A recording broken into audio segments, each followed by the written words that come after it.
Bueno, en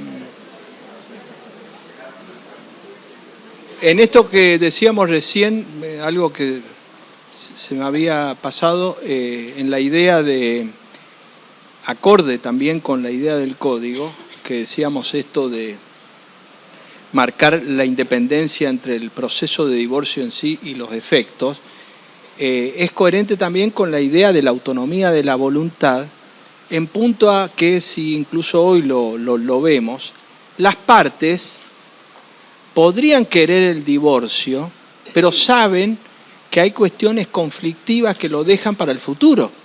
Por ejemplo, si hay hijo menor o respecto de los bienes, para presentar eventualmente acuerdo. Y en ese sentido, muchas veces si a mí me obliga a presentar una propuesta o un convenio regulador, me obliga a llevar al proceso algún tipo de propuesta. Y en este sentido creo que, como pensando incluso en el régimen actual, ¿no?, que la autonomía de la voluntad de las partes, coherente con la idea del código, legítimamente podría querer debatir o plantear esas cuestiones más adelante.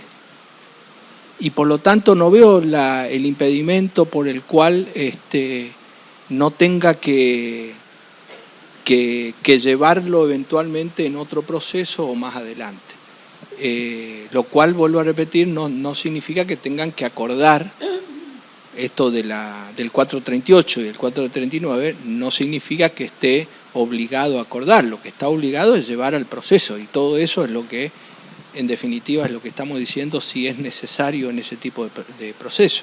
Con lo cual, también desde el punto de vista procesal, hay una escisión del proceso con la sentencia de divorcio. Porque, digamos, hoy todo proceso de divorcio termina con la sentencia de divorcio, cualquiera sea la vía.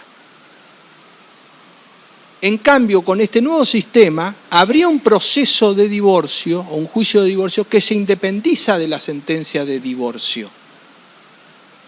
Por lo tanto, si yo, como decíamos desde el comienzo, como primer proveído, segundo, tercero, dicto el divorcio, en realidad el divorcio no termina, el proceso no termina con la sentencia de divorcio. O sea que ahí hay una separación entre el proceso de divorcio en sí y el divorcio. Porque el proceso de divorcio arrastra todas estas otras cuestiones, con esta gravedad que decíamos, que con la audiencia, porque si la audiencia haría que se terminara o se resolviera, ya sea por voluntad de las partes, por el acuerdo o por la resolución judicial, tendría una utilidad desde el punto de vista de la economía procesal. Pero está claro que si hay disenso o desacuerdo sobre algún acuerdo, sobre alguno de los aspectos del acuerdo, esas cuestiones van a ir por la vía que corresponde. Con lo cual, se transita en ese proceso que es ajeno a todas estas cuestiones. A lo que voy es que me parece es incompatible con la idea de divorcio sin causa. Esa es la... nada más es... Sí.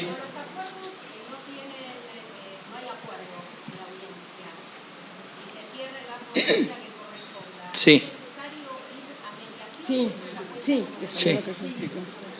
Sí, y justamente cuando le dicen ocurra por la vía que corresponde, que es muy común eso, lo que les está diciendo que todos los incidentes, todas las peticiones va a tener que ser por la vía extrajudicial, refiriéndonos a Capital Federal, y por lo tanto va a ocurrir ¿por dónde? Por mediación. Lo único que no va a ir a mediación es el divorcio.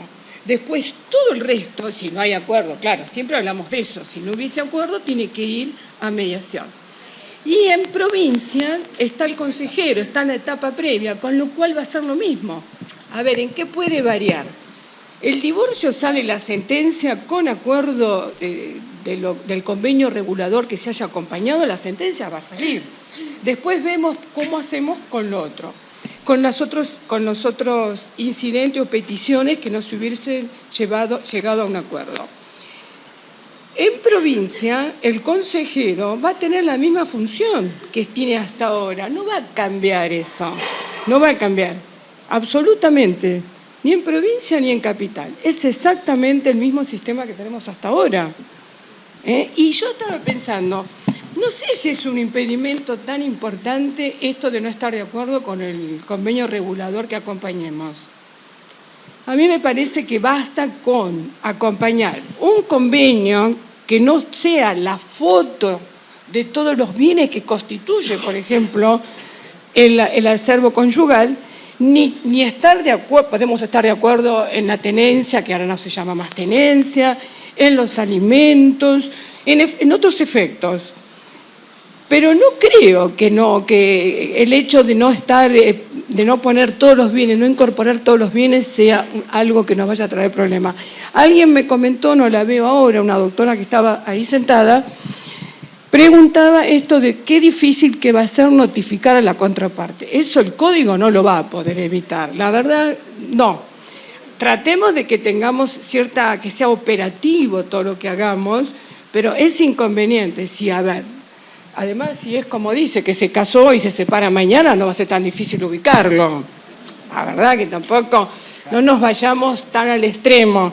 Yo creo que, y a mí me gusta que esté en la primera audiencia y me gusta que la inmediatez con el juez me gusta. A mí me gusta. Estábamos diciendo, para terminar con esto, que es con causa y sin causa y los pocos deberes.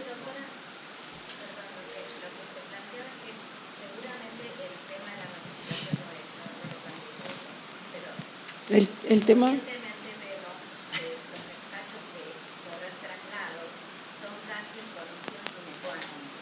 Sí.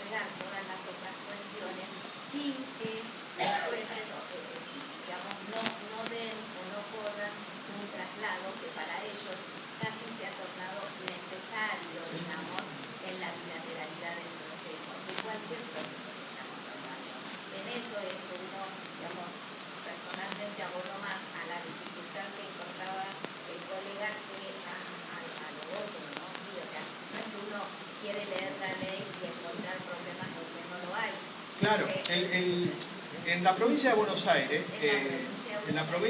Aires, los tribunales de cabecera, de los 20 departamentos judiciales, tribunales de familia en este caso, en los actuales resuelven sobre las cuestiones del divorcio controvertido. Y los jueces de paz, donde hay juzgado de paz,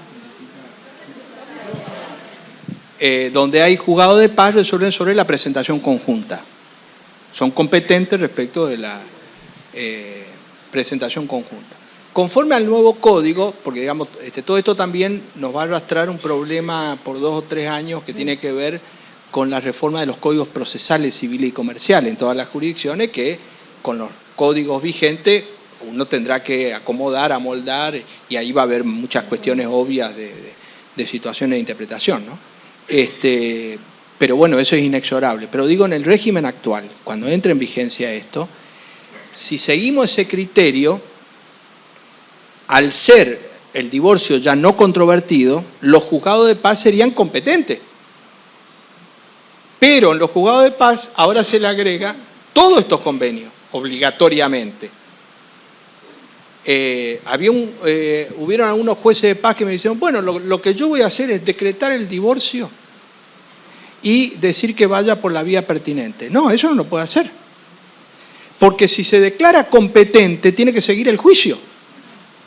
Hasta la audiencia. Hasta que cierre. Entonces, justamente en esta situación que usted decía, si declara la inconstitucionalidad del verbo debe, se termina todo. Y va por la vía pertinente. Porque en realidad el problema es que sigue el proceso. La pregunta es, ¿para qué sigue este proceso? Si no hay acuerdo, claro, pero es que si... el sentido práctico, economía procesal, desde el punto de vista de los costos, de los tiempos, si estamos de acuerdo con el divorcio sin causa, me parece que esto es contradictorio con esa lógica. En todo caso, la discusión podría ser, no, como dice uno, yo estoy de acuerdo con el divorcio con causa. Bueno, esa es otra discusión. Ahora, está claro que esto es un divorcio sin causa. Entonces, lo que nosotros debemos implementar es un sistema procesal acorde con esto que es de lo que estamos hablando del divorcio, que es inexorable para el juez. Esto de la audiencia o de los acuerdos, lo que lleva en este proceso, fíjense que hay, en los casos prácticos, la doctora ejerce la profesión, sí, claro, yo le pregunto, ¿no hay clientes, con el sistema actual, no hay clientes que vienen después de 3, 4 años que están separados de hecho? Y dice, doctor, yo me quiero divorciar, pero lo que no quiero es una audiencia. No quiero verlo más, en la audiencia. Claro. Entonces, si en un sistema de divorcio con causa se da esta situación de que por la separación de hechos se trata de evitar esta circunstancia de las dos audiencias de la presentación conjunta, porque muchos recurren a la otra causal, justamente para evitar la audiencia y tener que declarar la inconstitucionalidad o decir que la segunda audiencia, presentar un escrito que es innecesario, etcétera, pero la realidad es que el procedimiento así lo establece. Frente a un sistema de divorcio sin causa, como es ahora, con más razón.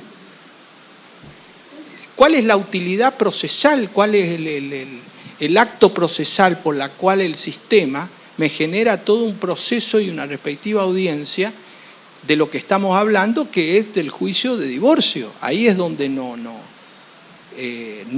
digamos, y no porque las partes puedan o no acordar o llegar a un acuerdo, pero la realidad es que no veo que esto de la audiencia sea o sirva para que eventualmente acuerden. Podrán acordar, pero eso... Sí.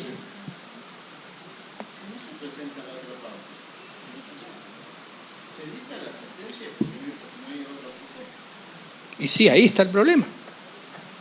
Estamos trabados ahí. Claro, pero no es que no. El tema es que van a empezar los criterios jurisprudenciales, porque es un procedimiento no lógico con un divorcio sin causa. Pero a ver, porque si nos vamos a detener en esto, la verdad que vamos a dilatarnos en el tiempo y no vamos a conducir en nada. Claro. Es como ahora, yo quiero por el transcurso del tiempo, por el 214, y digo hace 6 años que estoy divorciada, separada de hecho, y hay que convocar a la otra persona. ¿Qué es lo que se pretende con esto? ¿Qué le mandamos? ¿Un telegrama? ¿Qué hacemos con esta persona? ¿Entienden? O sea, tiene que haber cierto criterio jurídico. Sí. Producido que fuera esta voluntad de no continuar, que es unilateral, porque si es bilateral no estaríamos discutiendo. Si es unilateral, bueno, habrá formas de poder notificarle. Y si no salen 30 días, tampoco fomentemos esto de declarar una inconstitucionalidad, te pido por favor. Es que a la larga o a la corta va a terminar siendo esto. Pero es que esto... Un segundo. Toma que a vos te gustó. Sí, sí, unilaterales. La interpretación de la función del consejero está cambiando de acuerdo a cada tribunal. Porque claro, hay tribunales que aceptan, digamos, la idea de capital federal, que lo que es patrimonial, como la provincia de la ley de mediación, sí, dice no, tener el consejero matrimonial que mantenga lo que hace a la parte afectiva del divorcio.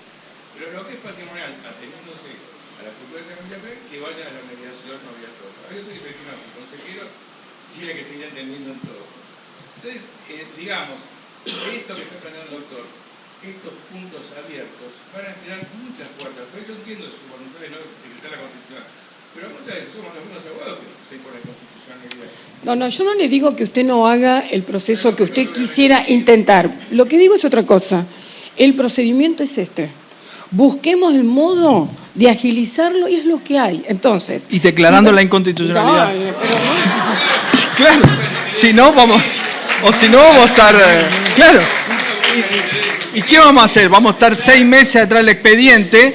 Ahora, vamos a suponer que se dictó el divorcio. Yo tengo que ir a la mañana a ver el expediente. Uno me pidió alimento por 500 pesos, el otro por 5.000. No hay ninguna posibilidad que se resuelva en la audiencia que convocaron o que van a convocar. Y además, después voy a tener que empezar el correspondiente proceso, o sea, con toda la dilación que eso significa. De todos modos, en este momento, con la ley vigente, también tenemos, en vez de una, tenemos 2, que la verdad que la segunda todavía no sé para qué está, pero está. Entonces... no se hace. No se hace. Algunos no lo hacen, otros... Justamente. Bueno, pero lo que quiero decir...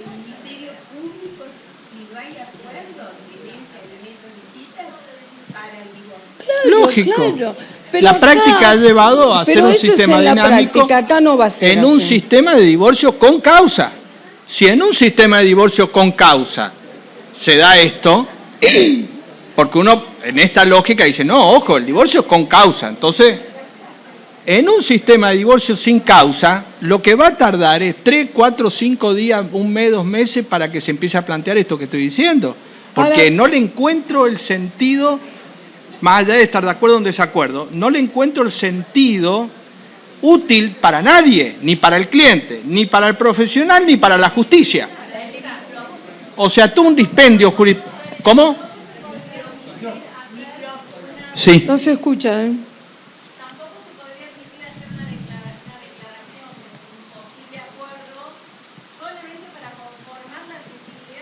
Exactamente. Bueno, ahí viene el otro... Pero a ver, no es declarar, pero un segundo, por favor, no es declarar cualquier cosa. A ver, es lo que dije hace un ratito. Hay una foto de lo que componen, por ejemplo, los bienes de la sociedad conyugal, porque a todos les interesa eso. Porque después la verdad que la tenencia o la responsabilidad parental, y ahora con esta figura nueva, los alimentos por el padre afín, pobre, que no tiene nada que ver y cae acá también. Claro, pobre. Lo importante, me parece a mí, ¿qué va a ser esto? El que quiera divorciarse no va a pensar todo esto. No va a decir que tiene 5 casas, ¿entiende? Va a decir que tiene una y nada más. No, a ver, no nos esforcemos en interpretar una norma. ¿Cómo nos esforcemos? Que vos te estás esforzando de que llegue. No, o sea, la ley vuelve otra vez a tener que negociar. No. Para que yo pueda acceder a mi divorcio, que es lo que el Estado me dice, ¿usted ya no quiere seguir casado? No. Muy bien, entonces me tiene que dar el divorcio. Muy bien. Yo para llegar a eso tengo que llevar esto. Entonces, por eso digo, acá hay una circunstancia muy, muy clara, que es que la ley, además de estos argumentos que decía en contra desde el punto de vista de la teoría con la práctica del divorcio sin causa, etc., está en juego el acceso a la justicia. Sí. Porque sí, yo para acceder a mi derecho, o sea, el divorcio, tengo que llevar atado todo esto. Por eso hago esta aclaración, porque hay también una cosa que en los fundamentos es falso, y se dice, bueno, ahora con el divorcio sin causa se va a regularizar más los divorcios. No, en el mundo no es así. Es decir, la regularización de los divorcios, bajando los separados de hecho, estadísticamente, los únicos lugares donde se demostró que se baja el número de separados de hecho y se accede al divorcio es en el divorcio administrativo, por los costos y los tiempos. No está la diferencia entre un divorcio con causa o sin causa, porque si así fuera en la Argentina, después de los 3 años de separado de hecho, nadie debiera estar separado de hecho, porque hoy yo con 3 años autónomamente puedo ir a pedir el divorcio. Sin embargo, se da una separación de hecho cada vez más numerosa. ¿Y por qué eso? Porque el costo y el tiempo. Porque yo tengo que ir a un juicio. No es como algunos libros cuando dicen después del divorcio vincular, dicen, bueno, ahora el que no se divorcia, dice, es porque no quiere. No. El divorcio requiere la formalidad de un juicio, la plata y el tiempo. Para nosotros que estamos todos los días en tribunales, bueno, una cosa, pero si la gente tiene que hacer un juicio, es un juicio. Después hablaremos del divorcio con causa, sin causa, si hay o no hay. Pero el número de separados, de hecho, en la Argentina ha aumentado por esta situación o esta circunstancia, y por eso digo, estadísticamente, científicamente, en la legislación extranjera, lo que ha bajado el número de situación de separados. De hecho, es el divorcio administrativo por esto de los costos y por esto de los tiempos. Y esto es importante además porque en la constitución de nuevas familias, teóricamente de la unión convivencial, que se prevé en el nuevo código, hay un dato y un requisito que es fundamental, que es que para estar yo en unión convivencial, de acuerdo a las normas del nuevo código, uno de los requisitos que se requiere es no tener impedimento de ligamen. Es un detalle clave. O sea, hoy los concubinos para la jurisprudencia es tanto los que tienen impedimento como no tienen impedimento. En el nuevo código tiene que quedar claro que si yo estoy casado, me separo de hecho y constituyo, entre comillas, una nueva familia durante 10 años, nunca va a ser una familia con protección legal. Porque la unión convivencial, para aplicarse como capítulo, tiene que ser la unión de dos personas que no tienen impedimento de ligamen. Entonces, acá ya hay un 30% aproximadamente de los convivientes que se quedan afuera del sistema. Eso ya lo decía el plenario. Bueno, vamos a hablar un poquito, ya está, ¿les gustó? Ya está. Ustedes después introduzcan la...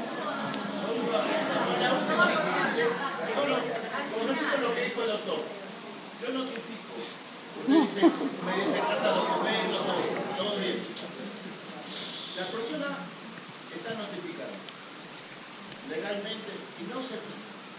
¿Cuál es la situación?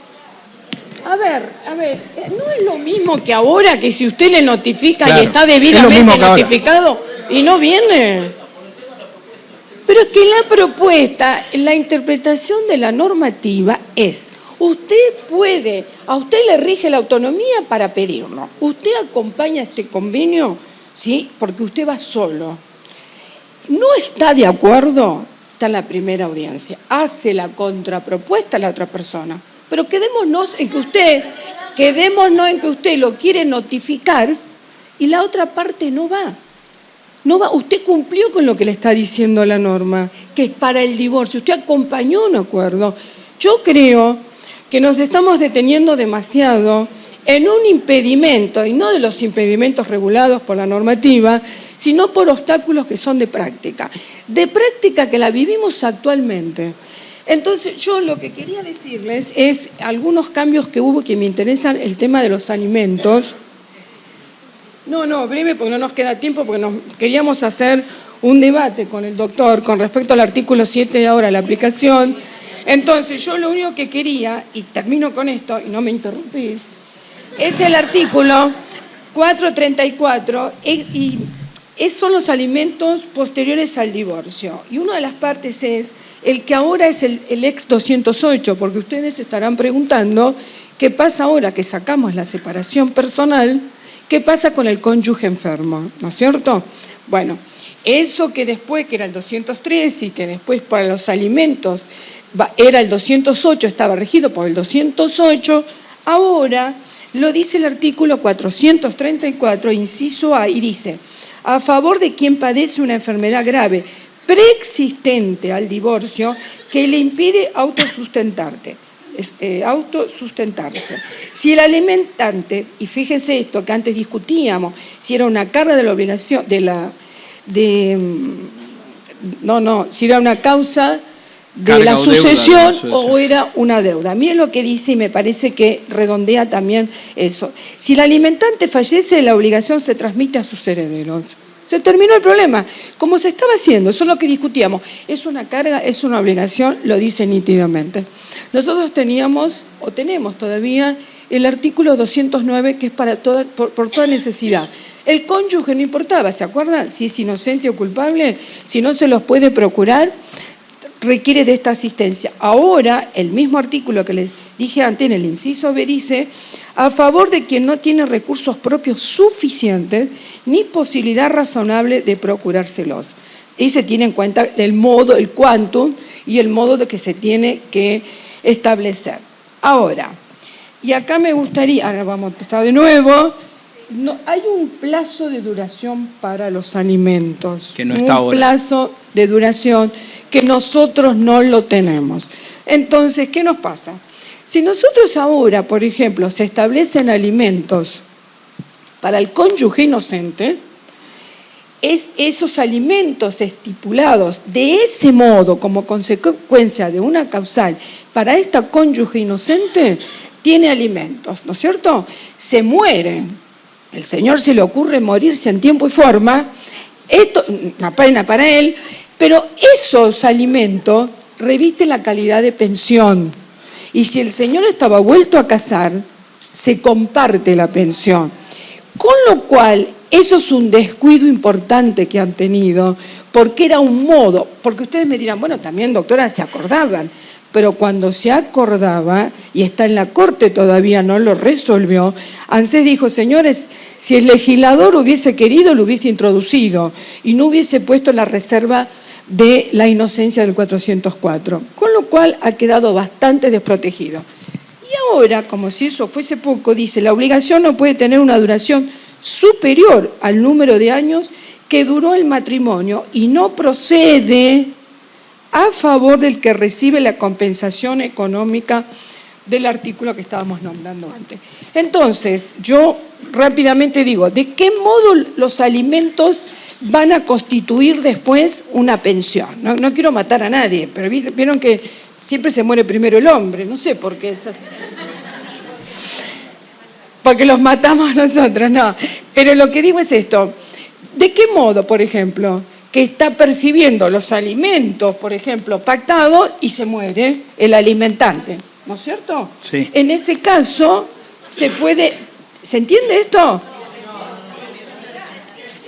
Claro, el tema... Pero solamente en este caso que les estoy diciendo.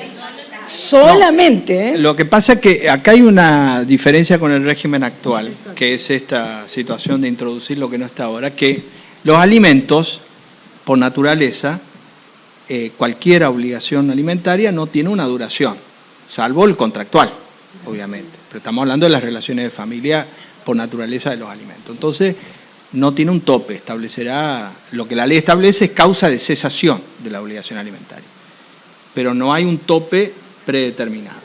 En el nuevo régimen de todas las obligaciones alimentarias, en el matrimonio ahora, después del divorcio, hay un tope, porque un tope máximo, porque dice que los alimentos no pueden durar más, a partir del divorcio, de la duración de número de años que duró el matrimonio. Y la convivencia. Eso aparte de las causales de cesación. Entonces, si yo estuve casado 2 años, me divorcié, estos alimentos no pueden durar más de 2 años, como máximo, puede ser menos, ¿no es cierto? Establece un tope máximo, que no establece hoy, o sea, yo en el régimen actual hoy puedo estar casado 1 año y tener alimento durante 30 años, digamos después del divorcio, si se da esa circunstancia, sí. En el nuevo régimen hay un tope que es sobre el máximo de los años que duró el matrimonio. En ese contexto el tema es que los alimentos están basados en una naturaleza asistencial. Entonces, la predeterminación en un plazo máximo, y sobre todo en este último, porque dice a favor de quien no tiene recursos propios suficientes ni posibilidad razonable para procurárselo. Estamos hablando de los alimentos de toda necesidad. Entonces, si yo estuve casado durante 2 años, me divorcio, no tengo medios, no puedo procurarme por sí mismo porque soy un discapacitado, voy a tener solamente por 2 años, como máximo.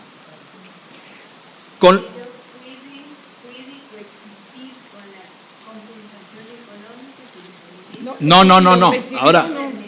Ahora vamos con eso. O sea, acá en los alimentos, la ley establece un plazo máximo preestablecido, que me parece que es contrario al sentido asistencial y a la naturaleza asistencial de los alimentos. Pero la realidad es que así, si el matrimonio duró poco tiempo, alimentos va a ser aún en situación de necesidad, porque estamos hablando de necesidad. Digamos, el tiempo uno puede entender razonable en el caso hoy de inocente y culpable, por el 207, porque de alguna manera es mantener el nivel de vida del que gozaron durante la convivencia, que sería una suerte de indemnización.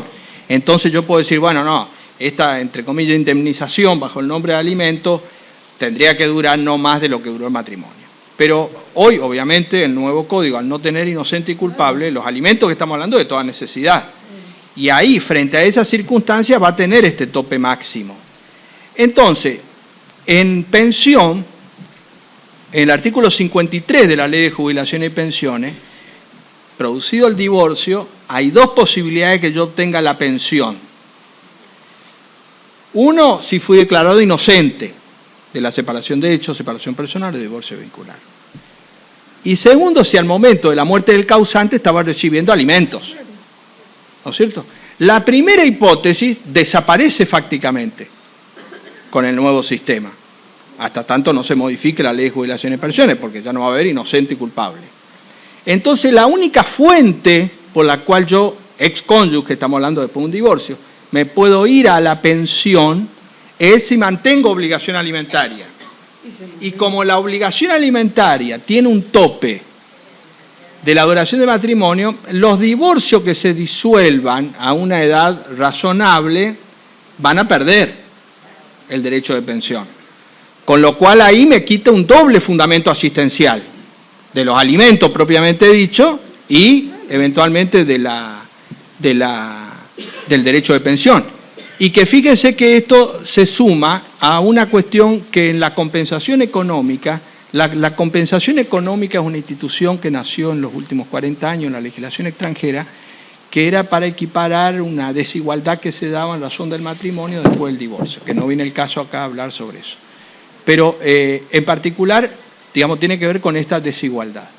Esa desigualdad en la legislación extranjera nace en dos lugares, en dos ámbitos.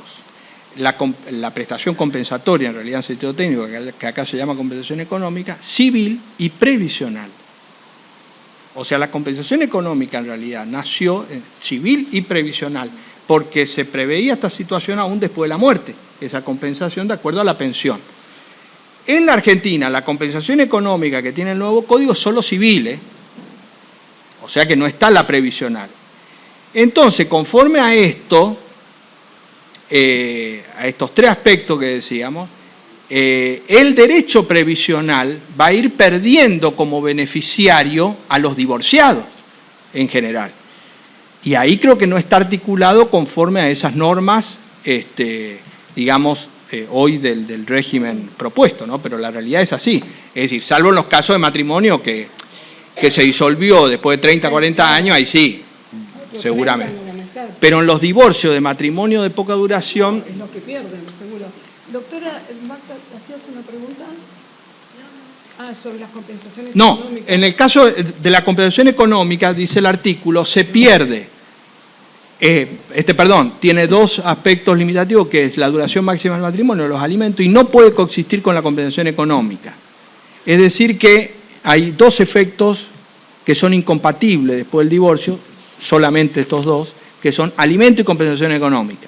O sea, respecto de un divorciado, no puede tener alimento por un lado y compensación económica por el otro. Tiene que elegir entre compensación económica o alimento. Esto hace de que... Sí, en realidad ahí no era el sentido de los fundamentos, pero salió así, salió mal. No, porque lo que dice la doctora es cierto. Si uno ve en los fundamentos, la limitación de los 2 años de alimento y la incompatibilidad con la prestación compensación económica, dice es incompatible con los alimentos respecto de los excónyuges. Está hablando de todos los divorcios en este caso. Pero en realidad el texto, como salió, es que estas dos limitaciones están en inciso B, literalmente. Por eso digo, habrá que ver si uno interpreta literalmente esto o el sentido de la norma, porque, vuelvo a repetir, el sentido del fundamento era que perdía los alimentos, que el plazo máximo de los alimentos de 2 años para todos los excónyuges de la duración, digo, del matrimonio, en el ejemplo que digo, el matrimonio de 2 años, es para todos los casos de los alimentos entre excónyuges. Pero lo cierto es que esto está, como ustedes dicen, en inciso B. Literalmente sería así. Con lo cual, en esta situación, digamos, sería previsible pedir compensación, si corresponde, ¿no? Compensación económica y no alimento.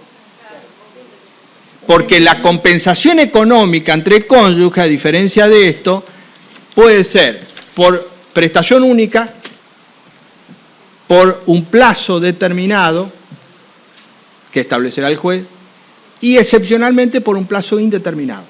Y ahí no se condiciona la duración del matrimonio. Ojo, o sea, yo puedo estar casado 1 año, me divorcié.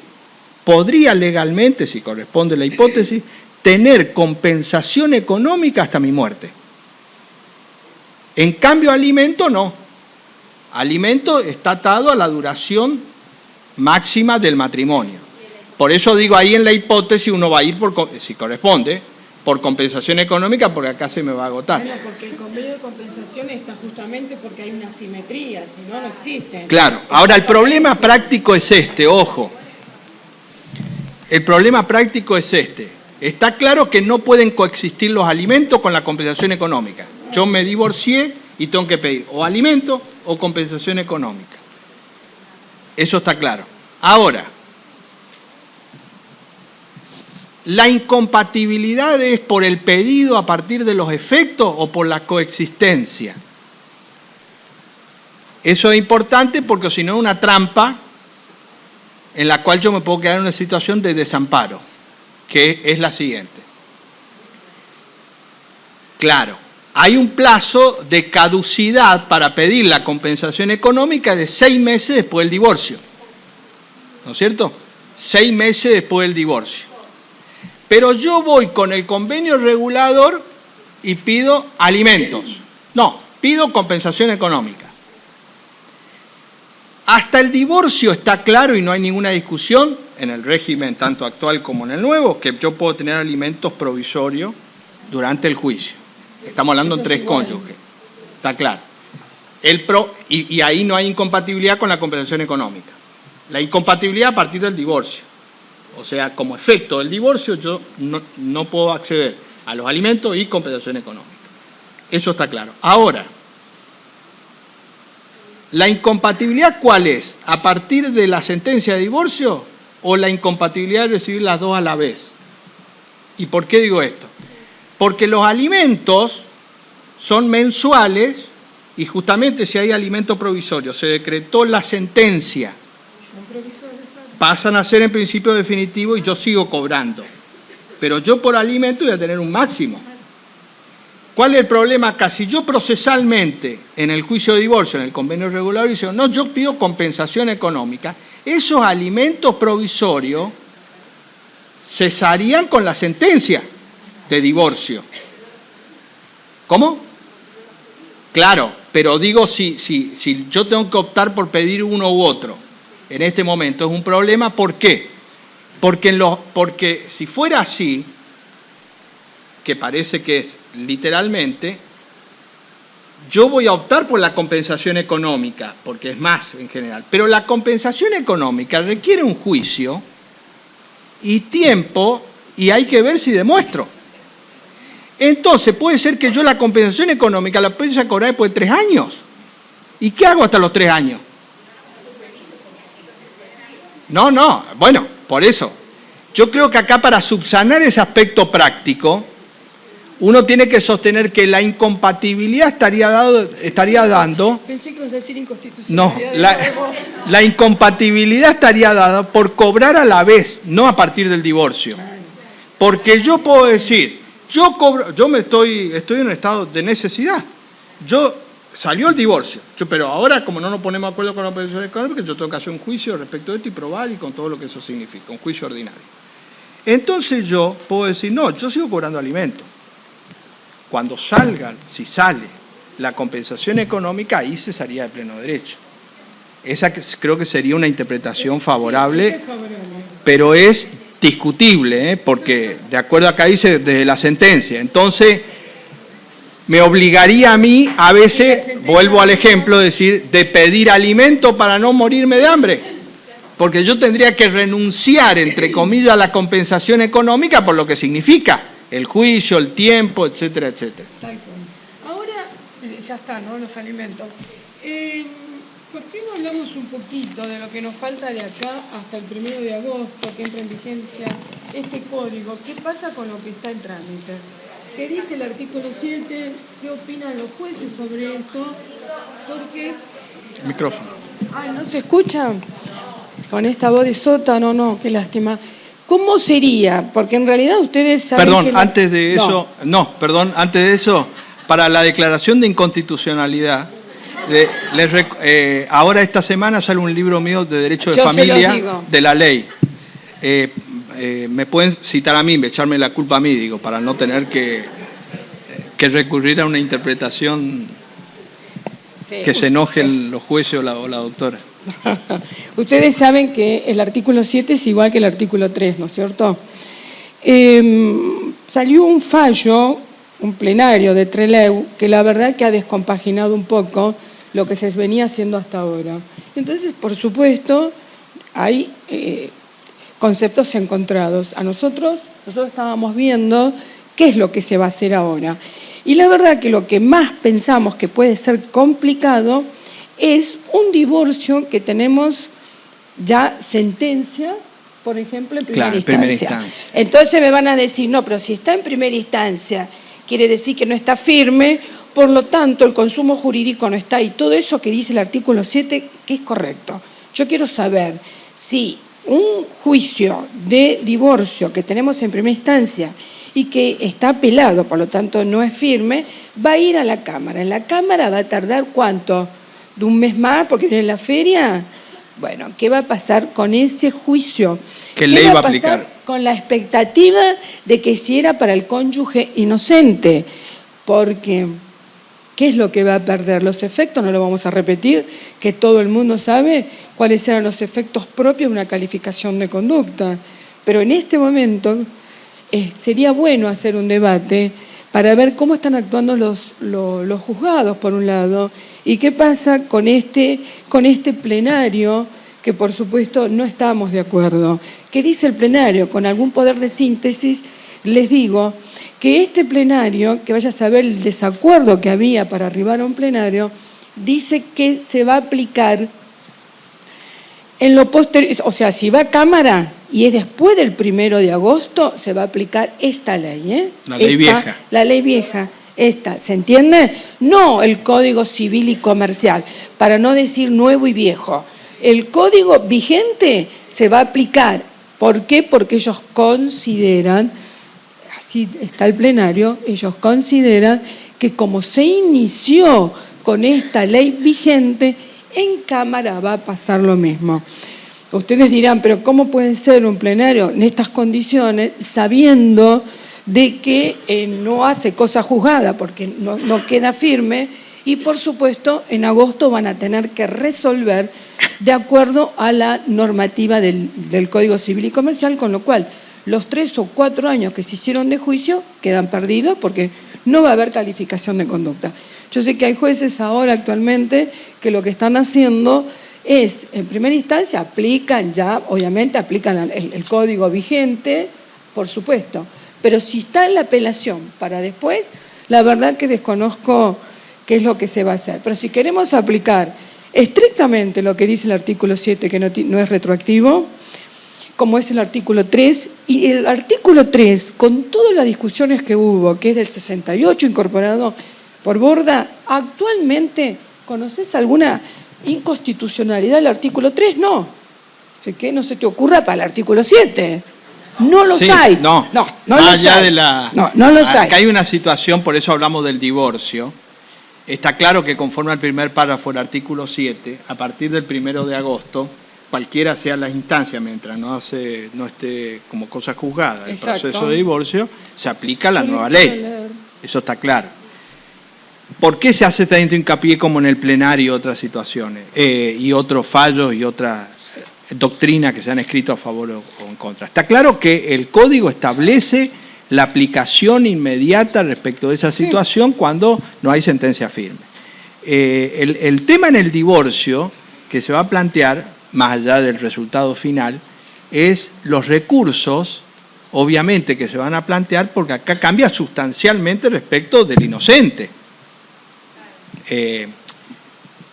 obviamente el resultado final va a ser lo que resuelvan las distintas instancias, pero esto va a ser una materia de discusión porque, sobre todo si hay fallo de primera instancia, me puede llegar a alterar en los divorcios controvertidos que hay sustancialmente los el régimen. efectos.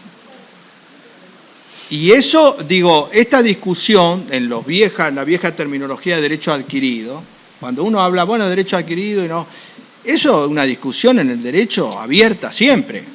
Digamos, acá no es que los derechos adquiridos, sí, los ejemplos fáciles que uno se da, no hay ninguna duda, pero en el derecho han habido en todas las leyes y todas las reformas discusiones respecto de estas situaciones.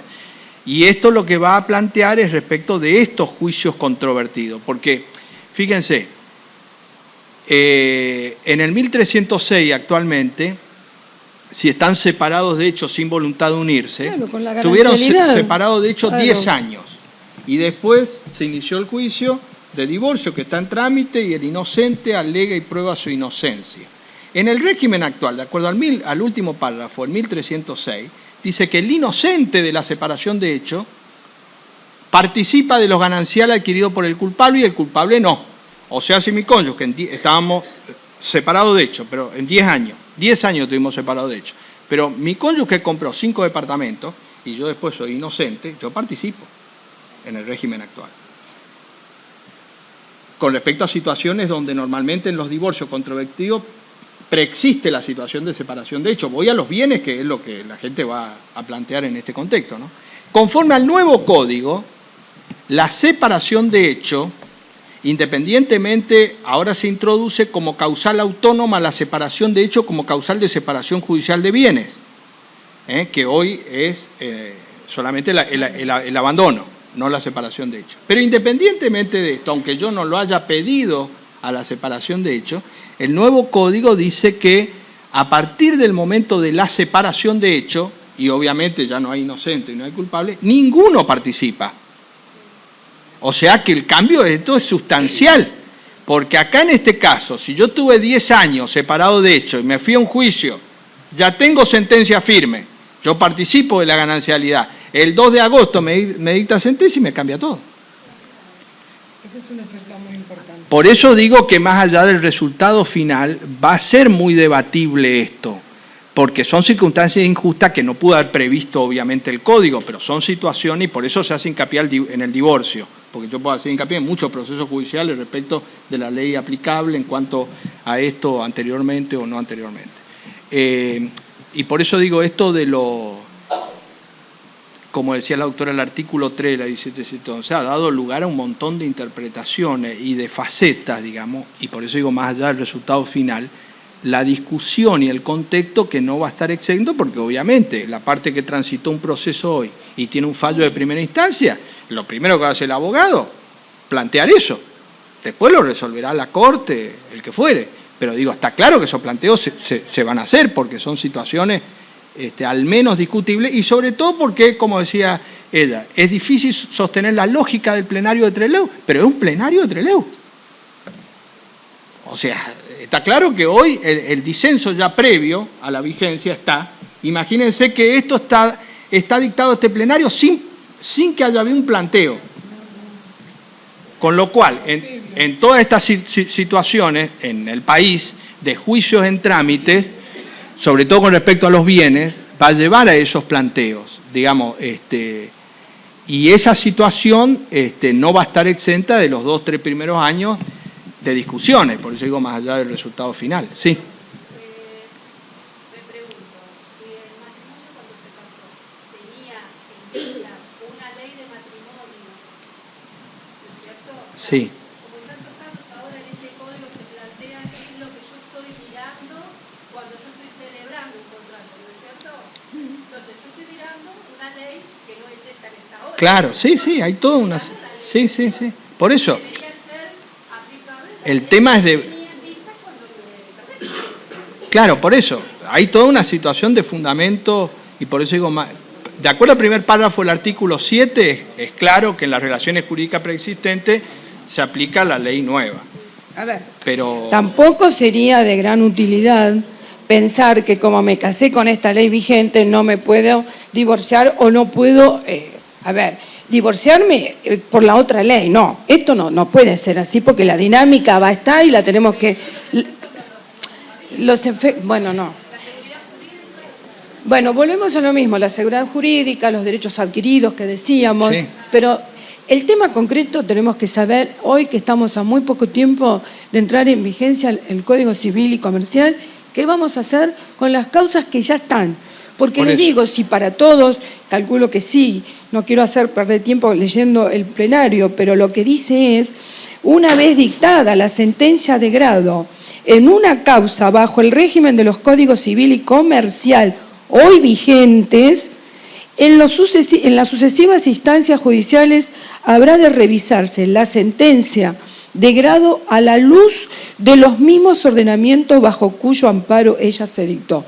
Más o menos con lo que usted decía. ¿Se entiende esto? Pero esto no es acorde a lo que dice el artículo 7 ni el actual artículo 3. No es así.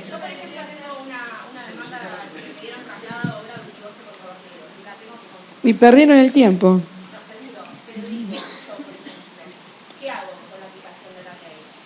Por eso es un problema, porque si usted transita... Pero a ver, esto es un tema de practicidad. Si yo tengo para contestar un traslado donde hay calificación de conducta o haber calificación de conducta porque hay causales, y tengo que contestar, después vemos. Pero por eso después vemos. Lo que digo es que este plenario no puede decir que se va a aplicar el código dentro de 3 meses, este código.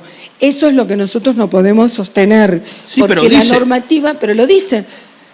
O sea, el debate está... Pero el debate por eso. Otra de las cosas que surgió el debate afuera... Esto se va a plantear incluso con las causas en trámite, sí. Ya consumado la reforma. ¿Cómo? Y sin sentencia también, sí. A ver, en una cuestión mucho más chica. Claro, fíjense, cuando en el año 87, en el año 85 y a 87 se cambiaron las leyes de pensión y se le dio nacional a la ley a la conviviente, a partir del 85, entre el 85 y el 87, con los cambios de algunas leyes, se estableció la siguiente situación con respecto a los derechos adquiridos. Las convivientes que habían fallecido anterior el causante al 85, se presentaron después del 85 a pedir el derecho de pensión sobre pensiones que ya estaban decididas. En este caso, el cónyuge supérstite que recibía. Muy bien. Hay varios planteos, uno de los cuales en principio había llegado a la Corte. Y la Corte había una postura mayoritaria que decía sobre las sentencias que ya fueron, sobre las pensiones que ya fueron atribuidas, asignadas, hay cosas juzgadas. Si en cambio todavía no hay una pensión, él, aunque sea anterior del 85, puede presentarse la conviviente respecto a un derecho nuevo que nació con posterioridad.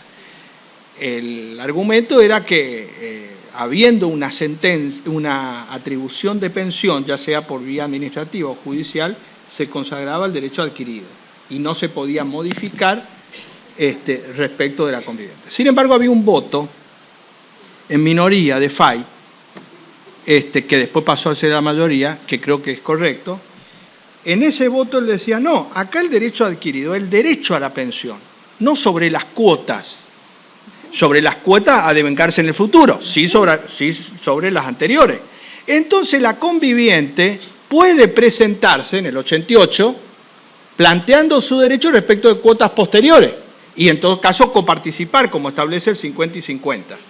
Y entonces, en ese caso decía, el derecho adquirido es sobre el derecho a la pensión, pero no sobre el monto. Entonces yo puedo pasar de 100 a 50. Ese voto de FAI después, 2 años después, para la Corte pasó a ser el mayoritario. Y se permitió, cambiando el criterio de estos derechos adquiridos, se permitió que la conviviente pudiera revisar una sentencia o una atribución, digamos, administrativa de una pensión respecto de las cuotas posteriores. Estoy hablando de un tema puntual y situación que dio lugar a planteos que llegó a la Corte. Por eso digo, estas cuestiones hoy existen, toda esta postura, y lo que uno tiene que saber que a uno si le beneficia una cosa va a presentar una cosa y el otro va a presentar otra. Si hay argumentos... La diferencia con la pensión es que el divorcio es declarativo y esto fue algo, un hecho anterior a esto. Veo que ya la gente, son las 5 y se quiere ir. ¿Quieren hacer alguna pregunta? Levanten un poco la mano. Entre paréntesis, un problema de este aspecto del artículo 7 va a ser con respecto a la liquidación de sociedad conyugal. Porque la sociedad conyugal puede estar disuelta, pero no liquidada. Entonces, al no estar liquidada, se va a aplicar el nuevo régimen. Ojo con eso. No va a ser tan complicado si hubiesen regido, por ejemplo, la autonomía de la voluntad y eligen otro sistema. Cuidado con eso también. Por ejemplo, después, bueno, esto porque es inmediato, pero supongamos los casamientos posteriores al 1 de agosto que elijan el de separación de bienes. Se va a terminar un poco ese problema, ¿eh? Sí.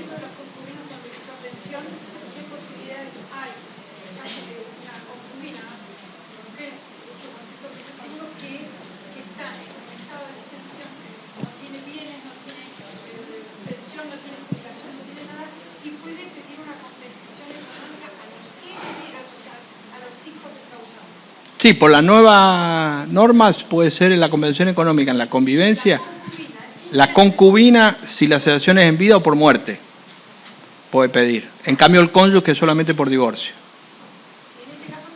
Pero sí, una limitación también, limitado en el tiempo. Sí, bueno. Sí, prueba. No. En la unión convivencial no hay alimento. Claro. Post separación. Sí, lo único que podría compensar. Me quedó otra duda, que lo estábamos hablando afuera. ¿Qué pasa con el querer peticionar daño, que no voy a decir moral porque ya no se llama, no patrimonial? ¿En qué fuero irá? Porque en verdad, en familia, porque no va a ser como efecto, no se puede peticionar como efecto del divorcio. Debe ser a nivel, por las normativas generales, que va a recaer en otro fuero. Yo calculo, no en otro fuero, sino en contenido patrimonial. Perdón, doctora, le va a ir un montón, pero no. Me parece que va a ser así eso, ¿no? De competencia. Los van a mandar como conexidad. Acá me dice la doctora con criterio que va a venir por conexidad. O sea, como vienen las divisiones de condominio, así como vienen las divisiones de condominio que tramitan en patrimonial, pero que eso es condominio entre dos cónyuges, donde entonces quien tiene el divorcio, alimentos, régimen, todo, patrimonial nos manda también la división de condominio por conexidad, el equivalente a los daños por el régimen común, ¿no? Y el artículo 7, donde no se va a poder aplicar porque va a tener efecto retroactivo, estaba pensando ahora, me parece, ustedes van a decirme, es el hecho, por ejemplo, por un accidente ocasionado con anterioridad. El hecho sucedió antes de que entre en vigencia esta normativa. ¿Se entiende? Yo creo que en ese es uno de los casos que sí se va a poder aplicar, ¿eh? Bueno, ¿quieren hacer otra pregunta? Sí. Más fuerte. Dale.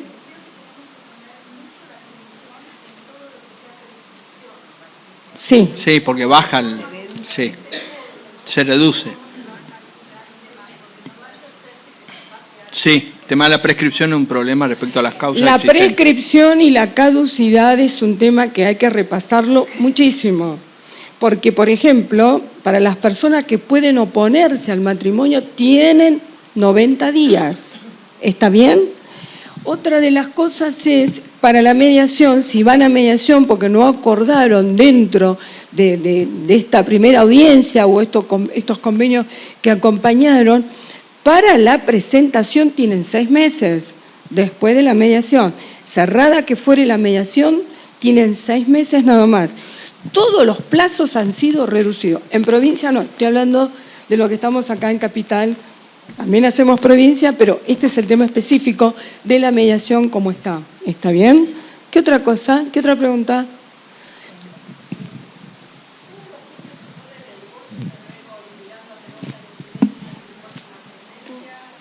Es una lástima, sí. Sí, salvo que lo plantee. Sí, pues se va a plantear. Miren, yo les digo que por más que planteen, después nos vamos a reunir, qué sé yo, tipo octubre, les propongo, a ver cómo nos va con las propuestas que querramos hacer. Hoy por hoy tenemos que tratar esto que yo dije al principio de las fuentes, que nos va a servir y la interpretación. Es nuevo, es difícil para todos. Así que bueno, vayamos viendo cómo nos sale en el transcurso del tiempo. Sí, pero, lo que sí la aclaración es que a partir del 1 de agosto entra en vigencia esto, pero sigue vigente la Constitución, ¿eh? O sea, se puede declarar la inconstitucionalidad, claro, porque si no... Faltó que dijera que, claro, que sigue vigente la Constitución. Y claro, porque... Y la Biblia. No, y los tratados. ¿Cómo? Los tratados. No, ¿qué es la Biblia? La Constitución. Y los tratados, claro, claro. No, sí. Son las 5. Hola. Dice la doctora que ella tiene un video, un PowerPoint que deja a disposición del colegio público para que, si quieren, ustedes copien. Les dejo un mail, porque todo lo que dije y lo que no dije... No, está acá. Lo que no dije está. Bueno, vamos a agradecer a los doctores. Gracias.